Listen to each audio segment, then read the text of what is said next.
Now there's some really, really massive clues as we look into this that makes this scene one of the most important scenes that we've gotten so far. Again, this is going to be one of the most, I think, gut-wrenching and hard scenes of the entire series for Season 4.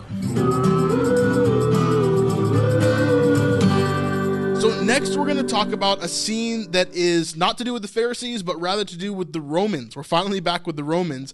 We get a kind of a cool insight to this scene here. Now, in this portion of the scene, you don't really see anybody that we recognize because they're stand-ins that are sitting there where the actors are going to be in just a second. But we do see kind of the room that we're in, and of course, this is Quintus's office. Quintus is back, and it's really cool to see him again, as in Season 2, we really didn't get to see much of him at all. Season 3, we saw a little bit of him. Season 4, I'm hoping to see a little bit more as we see the Romans get more and more involved, especially entering into, Holy Week and all that stuff that's coming in Season 5 and 6 and all of it. So it should be interesting to see more of him, more of Pilate. I'm expecting to see all of them this season. Atticus, Gaius, all of them. So really, really cool to be back in Quintus's office. And it's kind of a funny scene here. Looks like Atticus is getting ready to come and talk to Quintus, but you can see here that there's someone standing in front of Quintus's desk. And it turns out the person standing in front of his desk is like a sculptor. So he's actually sculpting a bust of Quintus. And here we can see like the scene number and all that stuff. But we see this front room that we really haven't seen that much of when it comes to Quintus's office. We saw Atticus come into it at one point. We've seen people walk in and out. But again, you can see that SPQR, which is, indicative of the Romans. Senatus Populus Romanus is what that means. And I think it means the Senate and the people of Rome, something like that. Now here, again, we have the face covered up, but we see that Quintus is actually here. He's getting hair and makeup. Doesn't really need hair, but makeup. And they're getting ready to set up this shot here. And then we also get this behind the scenes here. We're seeing what looks to be some sort of Roman official in the back there. I'm not sure who that would be because we haven't seen them yet. But we do see that guy in the very back. I don't know if you can really see, but this guy right here. So again, I can't make it bigger because this is the biggest I can make it, being a vertical image from Instagram. We also see some Roman soldiers back there as well. Hey, Speeds. Here we're getting a little bit behind the scenes. So we see that guy that's making a bust right here. So you're seeing the bust of Quintus. This is kind of a over-the-shoulder shot from Quintus's point of view. So you see the sculptor and the guy that's making the bust there. And then I thought this was pretty interesting. We see just a little bit of the behind the scenes of the maps and different things that they have for the crew to look at. So this is obviously the Roman authority. That's the set that they're kind of calling this, the Roman authority. And I'm assuming that means the Roman authority within Capernaum, because that's where Quintus rules from. And so we kind of have Quintus's office, the way that it's set up as we know it, this other room that's out here that people have come in and out of. Then we have this entrance area here that we always see people kind of passing back and forth from. And then at the back here, move this. And then in the middle here, we see these two walls that kind of half divide the room. And then the two spots where normally people would stand, and then Quintus's spot over here. So just the normal kind of map of what we would see from Quintus's room overall. Kind of cool to see that. We also see, I believe this is a lighting rig, how he can dial up and down certain lights depending on what he wants. And this is the cinematographer that's doing this as well. Now we see Atticus here in the camera, and this the caption of this one is "Back in the Roman Authority." Again, that's the name of the set that we're in here. So Atticus there, we see him talking to Quintus, and we see that bust in the background as well. So you can see that bust that's being worked on by the sculptor as they're kind of shooting this scene here. And I wonder why Atticus is back with Quintus. Remember, he kind of left to go tell on him to Pontius Pilate, but then Pontius told him to go back and kind of check on Jesus, make sure he's keeping an eye on things. So maybe he's just here for that, and he's just seeing Quintus again.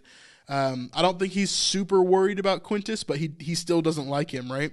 And Pontius was kind of wanting him to keep an eye on pretty much everything, and so that's, I think, what he's doing here.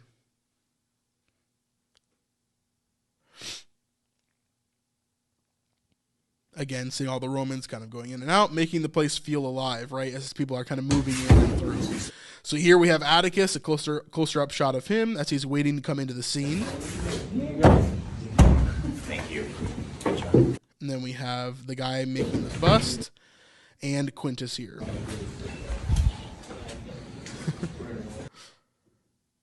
So pretty cool. Pretty cool to have another scene with Quintus. I'm excited for that for sure as we jump into the Romans and all of that. Real quick before we jump into the mourning of John the Baptist with Jesus and Andrew, I'd like to talk about our Israel trip coming up next year. We've got some amazing guest hosts, Isaac David from Daily Disciple and John McCrae from What Do You Mean? Seriously amazing hosts that are going to come with us, huge YouTubers that are just awesome guys, and I'm excited to hang out with them. But if you want to hang out with them for a couple of weeks, you can come on our Israel trip in January of 2024, and all the links are in the description down below. I tried really hard to make this trip as affordable as possible for you, and so this trip is cheaper than many of the other trips that I'm seeing in today's rates. I'd love for you to go, and the trip is filling up fast, so go ahead and check out the links in the description down below. All right, let's talk about John the Baptist. Day 12. Here we go. We're seeing some of the crew back here.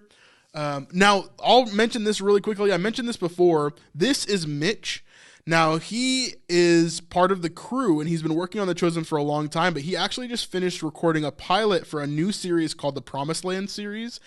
From what I've been told, it's supposedly about like the life of Abraham. It's supposed to be a TV series, but it's kind of like a satire. So I'm excited to see how that is. What would you guys think about that? Do you think like a satirical show about Abraham would be interesting? Let me know. I'd love to hear your thoughts on that for sure. Way to warn. Can you grieve? So we're going to go back and we're going to watch this again, but we're seeing a scene here between Jesus and Andrew, okay?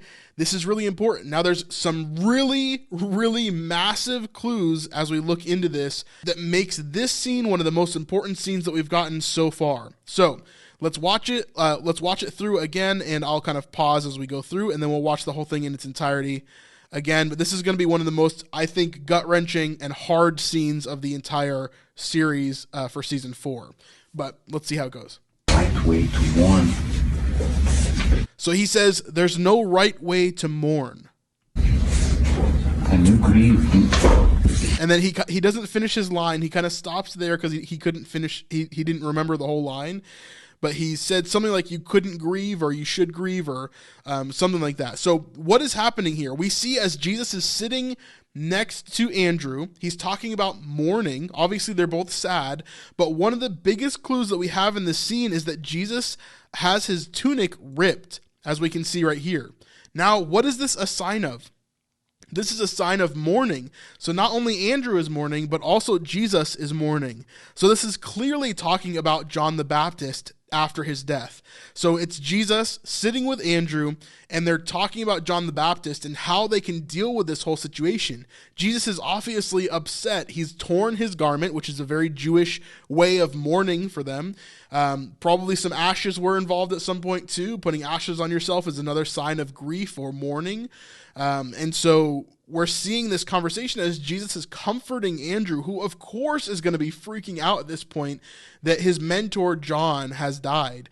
But I'm hoping that they have some character growth for Andrew in this season to where he really truly understands that he was no longer a disciple of John, but really truly a disciple of Jesus. I think he started making that transition back in season 3. And so it's going to be amazing to see how everybody responds to this. How does Simon respond to John dying? How does Andrew respond to it? How does, everybody in the group, how do they respond to John dying? Because this is the first real big hit that the group has gotten. While season 3 was a real build-up into the ministry of Jesus and how amazing it could be, season 4, I believe, is going to be a reality check for them. It's going to be people like maybe Lazarus dying or John the Baptist in this case dying in a way that they never would have expected, in a way for him to be executed in that place.